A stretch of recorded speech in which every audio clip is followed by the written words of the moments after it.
सोलापूरला पाणी पुरवठा करणारे उजनी धरण सध्या -18 मध्ये आहे। अशा परिस्थितीमध्ये हे पाणी जुलै महिन्यापर्यंत पुरेल असे काटकसरीने नियोजन करावे लागणार आहे। त्यामुळे नदीच्या कडेचे वीज बंद करावी लागेल। त्यामुळे शेतकऱ्यांनी सहकार्य करावे। तसेच जून पर्यंत पुरेल इतका चारा जिल्ह्यामध्ये उपलब्ध आहे। त्यामुळे चाऱ्याची इतर जिल्ह्यात वाहतूक करता येणार नाही।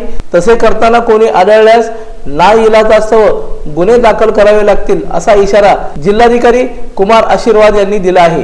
आपल्याला सर्वांना कल्पना असेल की आता आमच्या जिल्ह्यामध्ये दुष्काळ 5 तालुक्यामध्ये दुष्काळ घोषित झालेला आहे। तसेच 80% जिल्ह्यामध्ये दुष्काळ सदृश स्थिती घोषित झालेली आहे।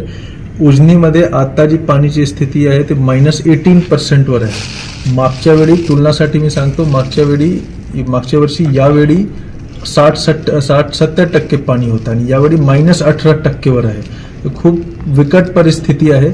आम्ही प्रत्येक तालुक्याच्या डिटेल आढावा घेतला आहे। प्रत्येक तालुक्याचे पूर्ण यंत्रणांना बोलवून त्यांच्यासोबत पाणी टंचाई चारा टंचाईचे आम्ही एक विस्तारपूर्वक त्यांच्यासोबत एक नियोजन पण केलं आहे। आमच्याकडे हे पूर्ण डाटा आहे की कुठल्या तालुक्यामध्ये कुठले गाव कुठल्या महिन्यामध्ये चारा टंचाईमध्ये जाणार आणि पाणी टंचाईची स्थिती निर्माण होणार, त्यासाठी आमच्या सूक्ष्म नियोजन चालू आहे। त्याची जेव्हा पाणी टंचाई घोषित होईल तेव्हा 500 मीटरमध्ये कुठल्याही प्रकारच्या खोदकाम होऊ नये, 1 किलोमीटरमध्ये उपसाबंदी पण आम्ही ठरविणार। ते सगळे आमची प्लॅनिंग आहे।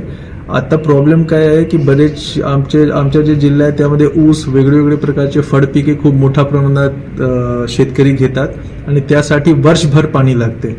पण आमच्या जे प्रायोरिटी आहे, आमच्या जे प्राधान्य आहे ते पिण्याचे पाणीचे आहे। पहिला पिण्याचे पाणी आहे, त्यानंतर शेतीसाठी जे पाणी लागेल त्यासाठी आहे। तर यामुळे जसं मी सांगितलं की आमच्या जे अजून एक गोष्टी आहे की यावेळी सुपर एल निनो पण एक हे होणार, सुपर एल निनो पण येणार आमच्या जिल्ह्यात। तो कुठल्याही प्रकारचे आम्ही हे सांगू शकत नाही, कुठल्या प्रकारचे खात्रीने आम्ही सांगू शकत नाही की जे पाऊस आहे ते जूनमध्ये येईल की जुलैमध्ये येईल किंवा ऑगस्टमध्ये येईल। आम्हाला जे पाणीच्या प्लॅनिंग करायचे ते जुलैपर्यंतच्या करायचे।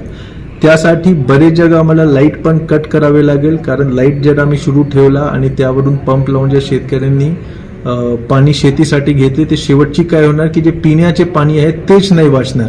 मईमध्ये जूनमध्ये असं पण असू शकते की जे वेगवेगळे मोठे मोठे तलाव आहे किंवा जे असे विहीर आहे जिथे नेहमी पाणी राहते ते पण ड्राय होऊन जाणार आणि त्यावेळी खूप विकट परिस्थिती होणार। जर टँकरचे जे फीडिंग पॉईंट आहे ते फीडिंग पॉईंट म्हणजे जे पाणी नाही राहिला तर खरंच सर्वांना खूपच मोठा प्रॉब्लेम येणार। त्यासाठी आम्हाला काही कडक कदम घ्यावे लागेल। त्यामध्ये नंबर 1 आहे की आम्हाला प्रत्येक जगा थोडा लाईट किती तास आम्ही देऊ शकतो त्याचा विचार विमर्श करून आम्हाला लाईट पण कट करावे लागेल। जे मोठे पॉवरचे पंप आहे 15 HP 20 HP 10 HP त्याला पण ते असं पंपला पण सीज करावे लागेल आम्हाला। जर हा सगळे जे आम्ही सूचना देणार त्याची अंमलबजावणी नाही झाली तर आम्हाला गुन्हे पण दाखल करावे लागणार आणि ते आम्ही करू पण, कारण शेवटचे जे प्रश्न आहे ते पिण्याचे पाणीचे आहे। चारा टंचाईबद्दल पण एप्रिल मे पासून बरेच जगात चाऱ्याची टंचाई पण भासणार। त्यासाठी आम्ही 144 मध्ये चारा आमच्या जिल्ह्याचे चारा बाहेर जाऊ नये त्यासाठी आम्ही आदेश पण काढला आहे आणि त्याची अंमलबजावणी पण आम्ही करणार। वेगवेगळे जगा आम्ही चेकपोस्ट पण लावणार, तिथे पोलीसची टीम राहील आणि ते चेक करेल की आमच्या जिल्ह्याचे चारा ते बाहेर तर नाही जात आहे।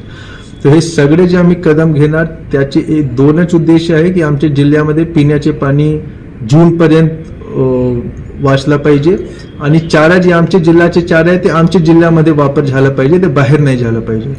यासाठी आपण सर्व सोलापूरचे नागरिक आहे, विशेष जे आमचे शेतकरी मित्र आहे त्यांना माझी विनंती आहे की मला माहित आहे की आता खूप विकट परिस्थिती आहे, शेतीसाठी पाणी पण लावणार, बरेच जगह फळपिके ऊस सगळे शेतात आहे, पण जे पहिला प्राधान्य आहे ते आम्हाला पिण्याचे पाणीला द्यावे लागेल। जे जनावर आहे त्यांचे पिण्याच्या पाणीला द्यावे लागेल। त्यासाठी आम्हाला हे सगळे कडक कदमची अंमलबजावणी करावी लागेल।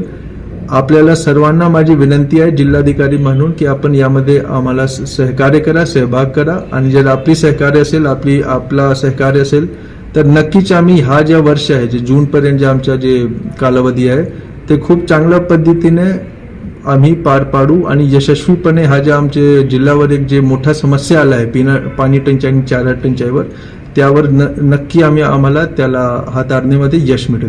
लोकदर्शन मराठी चॅनलला सबस्क्राईब करा, बेल बटनला क्लिक करा व लाईक करायला विसरू नका.